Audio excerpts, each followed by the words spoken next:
안녕하세요. 선거철이라 동지 여러분들이 가까운 후보자 사무실에 가서 많이 도와주고 있는 걸로 알고 있겠습니다.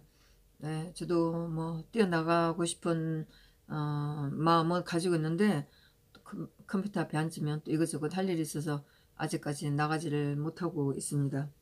지난주에 뭐 그게 또 운명이라면 운명이랄까? 변희재 유튜브를 잘 보지, 미디어워치 유튜브를 잘 보지 않고 있었는데 지난주에 제목이 좀 눈길을 끄는 제목이 올라와서 유튜브를 봤는데 제대로 보질 않아서 무슨 내용인지를 잘 몰랐어요. 물론 변희재가 무슨 대단한 증거를 타블릿 PC 관련으로 증거를 잡은 것처럼 하는데 정확하게 어떻게 했는지 그 흐름을 제가 파악하지 못하고 있다가 또 거의 금요일쯤인가 이렇게 또 하나를 봤는데 하여튼 뭐 타블릿 PC에 대해서 김한수가 썼다는 결정적인 증거가 나왔다. 법원에서 자료가 나왔다. 이렇게 얘기하는 것을 듣고 참 저도 굉장히 놀랍다는 생각은 했었어요. 그랬는데 그런 방송을 하면서 변희재 씨가 이런 걸 나왔는데 메이저 언론에서 보도해 주지 않죠. 예, 그건 너무나 당연한 건데 큰 유튜브에서 유튜버들이 이런 사실을 보도해 주지 않는 것을 원망을 하면서 그러면서 우리 공화당도 조용하다는 얘기하는 걸 듣고 참 가소롭다는 생각을 했어요. 그렇게 만든 게 누구냐고요. 예? 저는 그 얘기를 들으면서 참 슬프기도 하고 물론 변희재 씨가 그 찾은 그 증거, 물론 뭐 지속적으로 이제 재판을 하고 있으면서 지속적으로 법원에 요구한 그 자료들이 나온 건데 법원에서 김한수가 2012년 11월 27일 날 3개월 동안 김한수가 2016년 6월 20일 날 타블렛 PC를 사서 개통을 하고 그러다가 9월 달부터 요금을 내지 않아서 9월 달부터 11월까지 요금이 미납돼 있다가 2012년 11월 27일 13시 그러니까 1시라는 거죠. 오후 1시 11분에 김한수의 개인 카드로 요금을 납부를 했다고 6개월치를 한꺼번에 납부를 하고 그러니까 바로 이용 가능하다고 메시지가 들어오고 즉시 사용을 했다고 요거는 포렌식 자료로 확인이 됐다고 이렇게 얘기를 했었고 그러는데 이제 이런 결정적인 증거가 나와서 최소은 씨가 사용하지 않았다. 이게 이제 변희재 씨의 주장이에요. 그러면서 메이저 언론도 메이저 언론도 보도를 해주지 않고 큰 유튜버에서도 보도를 해주지 않고 우리 공화당도 얘기가 없다. 이렇게 이제 얘기를 하는 걸 보고 참 그렇게 가소롭다 이런 생각을 했던 거였었죠.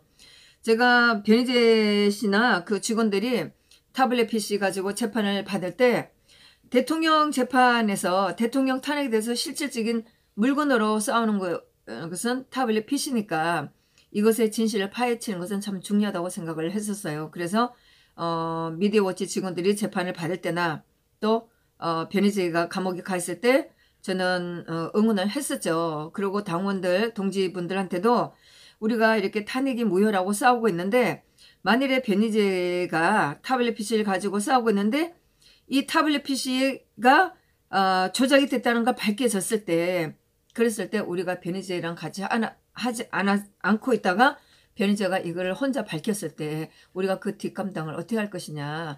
우리가 탄핵 무효를 외치는 사람이기 때문에 변희재랑 같이 해야 된다. 제가 이렇게 당원들, 동지들한테 몇 분한테 얘기를 한 적이 있었어요. 그래서 제가 그런 타블렛 PC, 조작된 타블렛 PC의 진실을 파헤치기 위해서 애쓰다가 감옥에 가고 한 변희재나 그 직원들 응원을 했던 거였었어요. 그리고 감옥에서 나와서 뭐 제가 보기에도 변희재가 달라지려고 했었고 하여튼 그렇게 했는데 결국은 홍문종 사태가 나니까 그 고비를 넘지를 못하고 변희재가 원래의 또 옛날에 그 미친 모습으로 또 돌아가더라고요.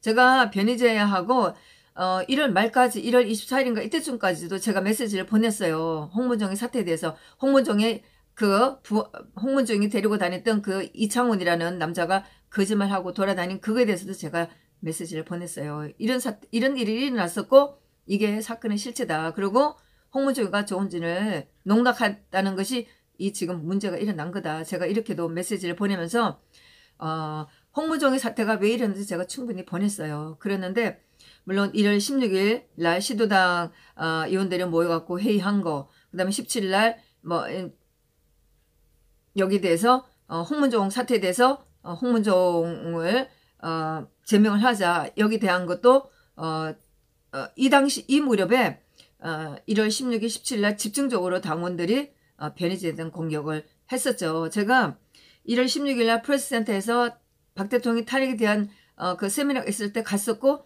제가 거기서 각성문 씨도 변희재도 그 다음 민종욱 씨도 제가 손을 잡고 부탁을 했었어요. 강화문에서 무슨 일이 일어나면 꼭 조은진 대표나 우리 공화당과 같이 하자, 이렇게 얘기를 했었고, 그 자리에서 변희재가 딴 사람하고 웃으면서 얘기를 하면서 나는 그냥 뒤에서 뒤통수를 맞았다, 난 알지도 못한 걸 뒤통수를 맞았다, 이렇게 얘기를 했었어요. 그래서 그때도 제가 충분히 변희재가 희생자라고 제가 얘기를 했었고,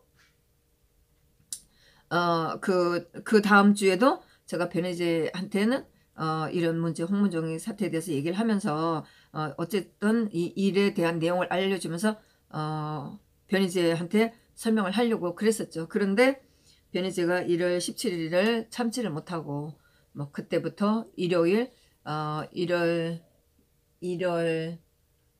그렇죠. 1월 18일 날은 우리가 부산에서 집회를 했었어요. 그리고 1월 17일 날 금요일 날 저녁에 변희재가 가로세로랑 18일 날 토요일 날 대구에서 방송 있었기 때문에 17일 날 내려가는데, 제가 그날 변희재 유튜브를 보고 굉장히 급해서 제가 한 두세 번을 보고 이 일을 완전히 한 다음에 거기서 답변을 하려고 생각하다가 시간이 안 돼서 제가 변희재한테 전화를 했었어요. 아마 그게 제가 변희재한테 전화를 한 처음 전화했었을 거예요. 그래서 변희재가 유튜브에서 한 이런저런 내용은 이런저런 이유에서 일어난 거고, 홍문종이 우리 당에 와서 이런 일을 했다라는 것을 제가 추가 설명을 해줬었어요.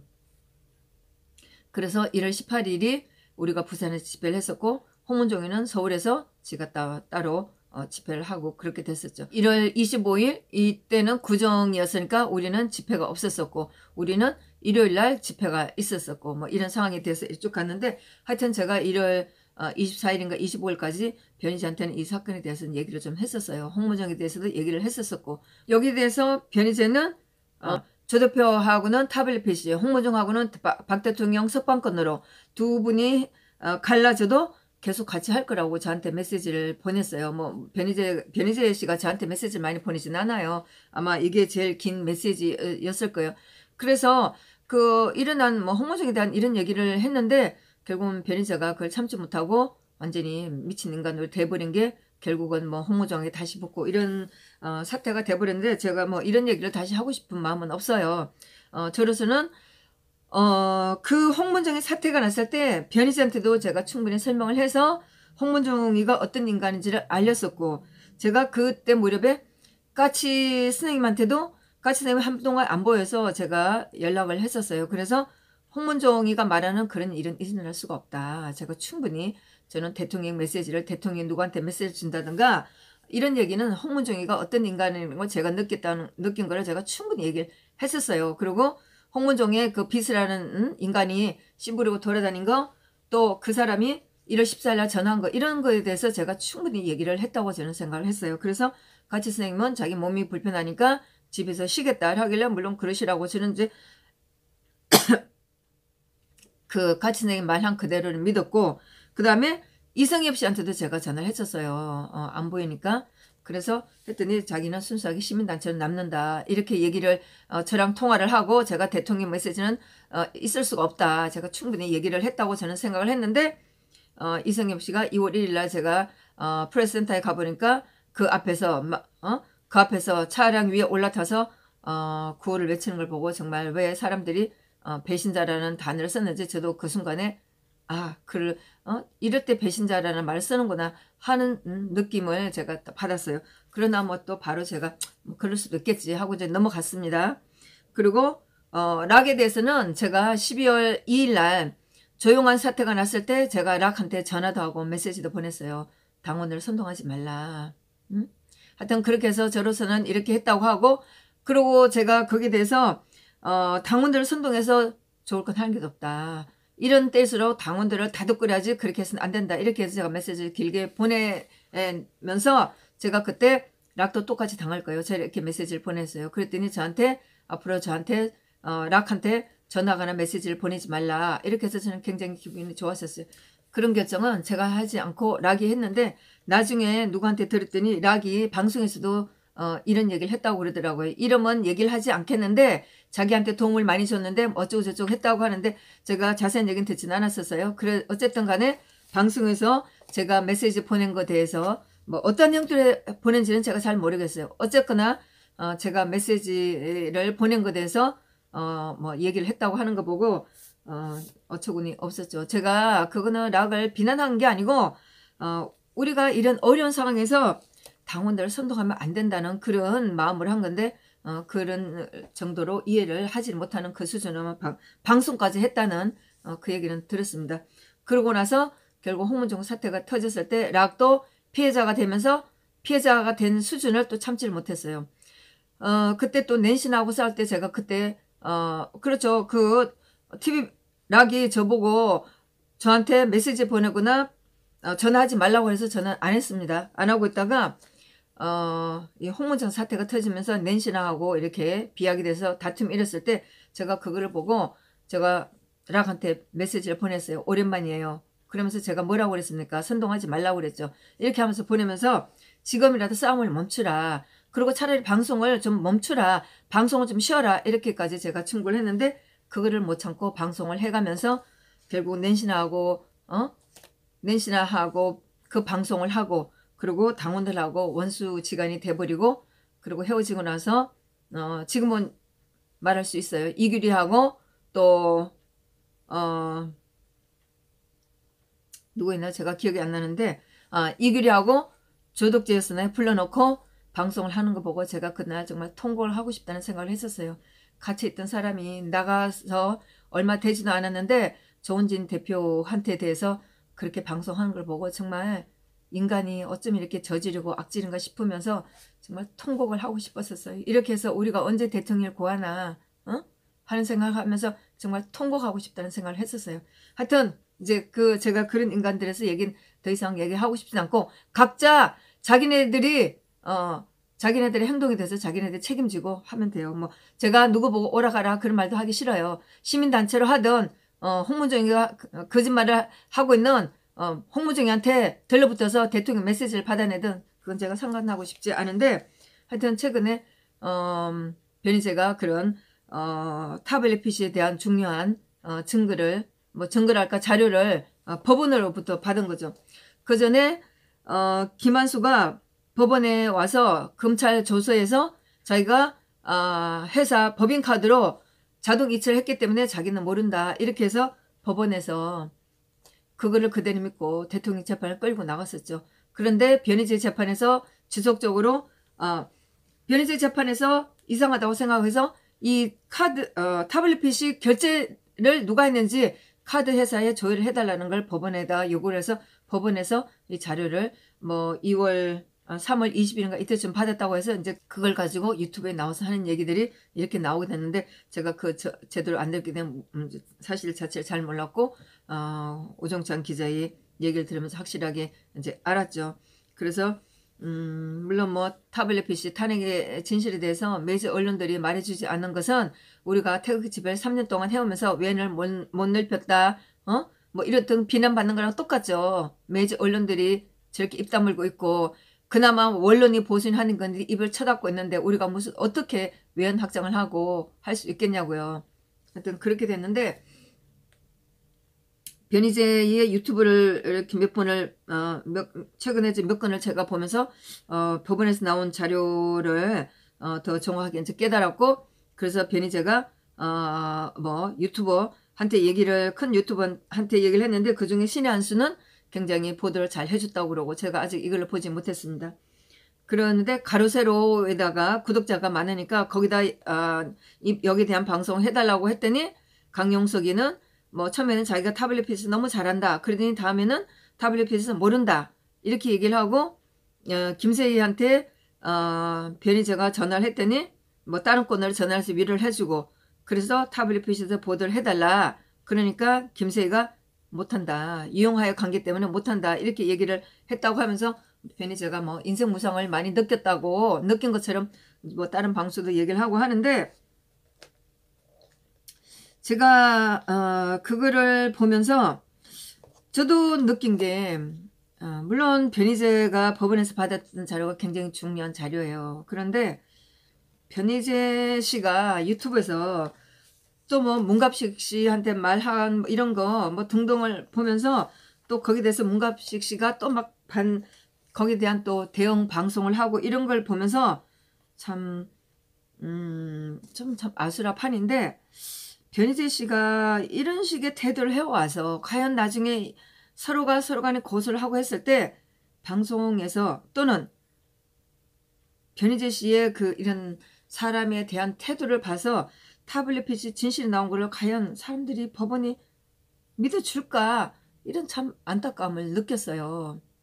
너무나 말을 사람에 대해서 함부로 까고 말하고 결국은 2017년도에 정미용 사태가 나고 나서 그 사태가 나고 나서 대한애국당을 떠나서 조원진에 대한 친중 프레임을 씌운 그 결과가 3년이 지난 지금도 조원진이 친중이란 프레임에서 벗어나지 못한 이유가 결정적으로 우리 공화당이 위헌 확정을 못하는 이유 중에 하나예요. 변희재 씨. 제가 보니까. 그리고 감옥 속 갔다 오고 나서 사람들이 거기에 대해서 막 공격하니까 자기가 2017년도에 조원진이 친중이었다라고 얘기한 것에 대해서 변명하는데 그 말이 너무너무 꼬였고 너무너무 궁색을 했었어요. 그런 식으로 옛날에 자기가 했던 말을 마구마구 뱉은 말을 상황이 달라져 갖고 그걸 변명하려니까 너무나 궁색하고 말이 안 맞는 그런 방송하는 거를 제가 여러 번 봤는데 결국은 그 전에 했던 모든 행동들이 이렇게 중요한 증거가 나온 거를 밝혀도 변희재 씨 옆에 있는 사람이 너무나 없고 그 말을 믿어주기가 참 어려운 상태가 돼 있어요. 저도 물론 변희재 씨가 법원에서 그런 지속적으로 요구를 해서 이런 중요한 증거가 나왔다는 것을 보고 순간적으로 제가 응원하는 메시지를 보내고 싶다는 생각이 순간적으로 들었어요. 그러나 제가 참았어요. 그런 거 하고 싶지 않다고. 문갑식 씨도 그랬어요. 비난을 했어요. 왜 변희재 씨 옆에 있는 사람 다 떠났겠냐고요. 응? 이렇게 해서 이렇게 중요한 큰일을 하면서 제가 변희재 씨가 감옥에 있을 때 뭐라고 편지 보냈는지 한번 생각해 보세요. 응? 이렇게 큰일을 하면서 그 큰일이 정말 하찮은 일이 돼버린 것처럼 돼버린 게 누가 잘못한 거야? 누구 책임 있냐고요. 홍문종가 뒤통수 칠 거를 몰랐어요. 제가 거기에 대한 정보를 충분히 줬어요. 그런데 그걸 못 참았어요. 너무나 안타까운 일이에요. 변희재 씨가 말한 것처럼 이번 선거에 나가지 않겠다라고 한 것처럼 두 분이 갈라져도 두 분하고 계속적으로 연락하고 지내겠다 한 것처럼 변희재 씨는 그렇게 했었어야 돼요. 너무나 안타까운 거예요. 우파에 정말 인재 하나가 이렇게 힘을 못 쓰는 상태가 돼버린 게 정말 안타까운 거예요. 왜 제 말을 듣질 않았어요? 제가 도움을 많이 줬다며요. 왜 제 말을 듣질 않았냐고요. 최소한 저한테 하여튼 홍문종의 사태에 대해서는 제가 변희재한테 충분한 자료를 줬고 홍문종이 어떤 인간인 걸 제가 충분한 자료를 줬기 때문에 거기에 대한 변희재의 행동과 결정은 변희씨 책임 몫이죠. 그리고 제가 또 한 가지 얘기를 드릴게요. 중앙일보에서 2월 22일 날 토요일 날 대통령의 가짜 옥중 서신 그거에 대해서 가로세로가 2월 23일 날 토요일 날 친박신당은 이흥범을 고소하라 이런 글을 커뮤니티에 올린 글이 있었어요. 그런데 거기에 다음 주 중에 대통령의 옥중 서신이 나올 것 같으니까 이런 글이 제일 첫 문장이 있었어요. 그리고 제가 또 자료를 찾아보니까 홍문종이가 2월 20일 날 방송을 하면서 빠르면 다음 주 중에 대통령의 편지가 나올 거다. 이런 방송을 한 게 있더라고요. 이거는 뭐 제가 TV조선을 보면서 타고 들어가서 보니까 홍문종이 했다는 것을 TV조선이 인용을 하면서 나왔는데 제가 이런 걸 보면서 유용하는 홍문종과 가로세론하고 계속 연락을 주고받았다는 생각이에요. 그래서 홍문정이가 2월 20일 날 자신의 유튜브에서 친박신당을 창당한 25일 이래 그 날이 지난 26일 날 유영하하고 같이 대통령을 찾아뵙겠다 이렇게 방송이 씹으렸나 봐요. 그거 TV조선에 나온 거예요. 제가 홍문정 거 보지 않았습니다. TV조선에 그 얘기가 나오고 TV조선이 대통령이 홍문정한테 무슨 메시지를 주는 것처럼 그런 식으로 엉터리 방송을 했어요. 대통령이 메시지를 왜 주냐고요, 홍문정한테. 그랬는데 TV조선에서 그런 가설이 아주 가설을 진실인 사실은 그냥 하면서 방송하는 걸 봤는데, 제가 말씀드리고 싶은 것은 홍문정이가 2월 20일 날 방송을 하면서 가로세로가 2월 23일 날 자기네 커뮤니티에 글을 올리면서 대통령이 곧 편지가 나온다는 걸 알고 있었다는 거예요. 그래서 유영하가 가로세로나 홍문정한테는 많은 얘기를 했다는 느낌이에요. 그리고 제가 2월 20일 날 가로세로한테 편지를 보냈었죠. 우리들이 대통령한테 보낸 편지들로 가지고 가로세로가 책 보낸 걸 나는 반대를 한다. 이러저러한 이유로 반대를 한다. 이렇게 보냈고, 제가 2월 27일 날 또 보냈습니다. 두 번째, 가로세로한테 나는 가로세로가 일개 유튜브에 지나지 않는 가로세로 연구소가 대통령 편지를 가지고 책 내는 건 나는 절대로 반대한다. 이러저러한 이유로 반대를 한다. 이렇게 해서 제가 편지를 보냈고, 메일로 보냈고, 제가 우편으로 다음날 도착하는 우편으로 또 보냈습니다. 뿐만 아니라 제가 카바레트를 써서 유영하 변호사 사무실로 팩스로 보냈습니다. 이거는 제가 지금 말씀드리는 거고, 제가 두세 사람한테 이런 내용은 제가 그전에 말씀드렸어요. 제가 유영하 변호사 사무실에 팩스로 보냈는데 얼마 후에 유영하 변호사가 저한테 연락이 왔었어요. 전화가 왔었어요. 그래서 가로세로 연구소가 대통령 편지를 가지고 책을 내는 것은 대통령 뜻이다 이렇게 얘기를 한 거예요. 물론 제가 거기에 대해서 왜 내가 가로세로가 편지들로 가지고 책을 내는 것에 대해서 제 의견을 말을 하려고 노력을 했지만 유영하가 자기 말을 하면서 제 말을 막고 해서 제가 거기에 대한 말은 하진 않았어요. 물론 제가 가로세로한테 보낸 편지에 그 내용은 있으니까 유영하가 읽어봤으면 알았겠죠.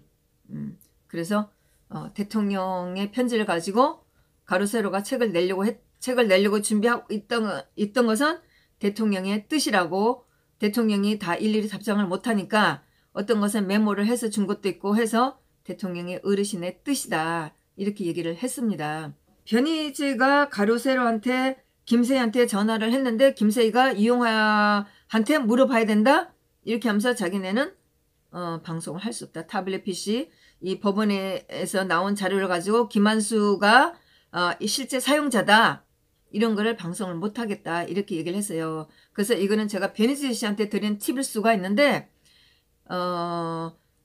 가로세로가 대통령의 편지를 가지고 책을 내겠다고 한 것은 대통령 뜻이고 그것은 유영하하고 가로세로하고 어떤 관계에 있다는 거죠. 그래서 아마 김세희가 유영하한테 물어봐야 되겠다 함부로 방송을 못하겠다 한 것은 어쩌면 가로세로는 여전히 대통령의 편지를 가지고 책을 내려고 하는 계획을 가지고 있기 때문인지도 모르겠어요.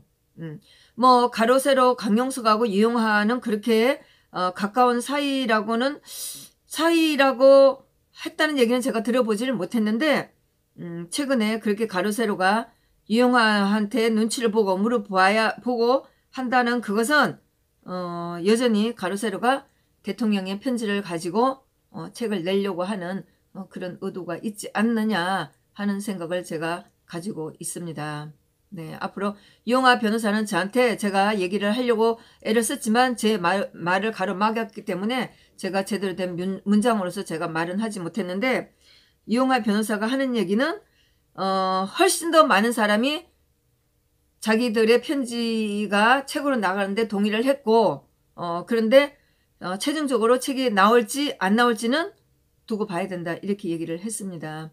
대통령께서 정말로 결정하실지 누구가 중간에서 농단을 부릴지 그건 모르겠는데, 제가 변희재의 그 타블렛 PC 법정 자료를 가지고 가로세로가 했다는 그 말을 들으면서 여전히 가로세로가 대통령 편지를 가지고 책을 내려고 하는 유영하하고의 무슨 모종의 관계 있지 않나 하는 생각을 합니다. 네. 뭐 선거철이라 우리가 더 바쁜 일에 열중을 해야 됨에도 불구하고 지금 이 타블릿 PC에 대한 얘기를 하게 됐네요. 참 우리가 이렇게 열중을 하고 이런 사실을 가지고 더 우리가 힘차게 떠들어야 함에도 불구하고 그렇게 할 수 없게 만든 변희재 씨는 정말 자기 인생에 대해서 한번 생각을 해보세요. 왜 이렇게 만들었나? 이러한 중요한 자료를 가지고 왜 사람들이 말을, 특히 우리 공화당 사람들이 말을 하고 싶지 않게 이렇게 만드는지 한번 생각을 해보세요. 정말 변희재 씨는 참 중요한 기회를 놓쳤다고 생각을 합니다. 참 너무나 안타까운 일입니다. 하여튼 동지님들은 이런 거는 뭐 간단하게 넘어가시고 뭐 죄송해요. 제가 이런 말을 지금은 이렇게밖에 할 수가 없어요. 이렇게 만든 것은 변희재 씨의 책임이에요. 우리 앞에 다가온 선거에 대해서 더 열중을 하도록 하시고 가까운 후보자 사무실에 가서 열심히 일을 해 주시기 바랍니다. 네, 감사합니다.